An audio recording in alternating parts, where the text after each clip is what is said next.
ನಮಸ್ಕಾರ ವೀಕ್ಷಕರಿಗೆ ಸ್ವಾಗತ.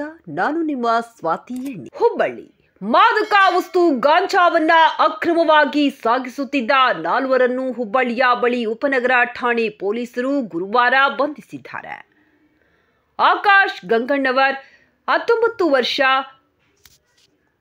ಹುಲಗೂರ, ಸಂತೋಷ್ ಪಾಟೀಲ 18 ವರ್ಷ ಲಕ್ಷ್ಮೇಶ್ವರ, ಸುಲೇಮಾನ್ ಸಿದ್ದಿ 18 ವರ್ಷ ಲಕ್ಷ್ಮೇಶ್ವರ, ಇಸ್ಮಾಯಿಲ್ ಟಪಾಲ್ 23 ವರ್ಷ ಹಳೆ ಹುಬ್ಬಳ್ಳಿ ಬಂಧಿತರು. ಆರೋಪಿಗಳಿಂದ ಸದರ ಗಾಂಜಾ ಪ್ರಕರಣದಲ್ಲಿ 4 ಜನ ಆರೋಪಿತರನ್ನು ದಸ್ತಗಿರಿ ಮಾಡಿದ್ದು, ಅವರಿಂದ ಸುಮಾರು 62,050 ರೂಪಾಯಿ ಕಿಮ್ಮತ್ತಿನ 1,240 ಗ್ರಾಂ 1 ಕೆಜಿ 240 ಗ್ರಾಂ ಗಾಂಜಾವನ್ನ ಹಾಗೂ ಹಣ 400 ರೂಪಾಯಿಗಳನ್ನ ವಶಪಡಿಸಿಕೊಳ್ಳಲಾಗಿದೆ.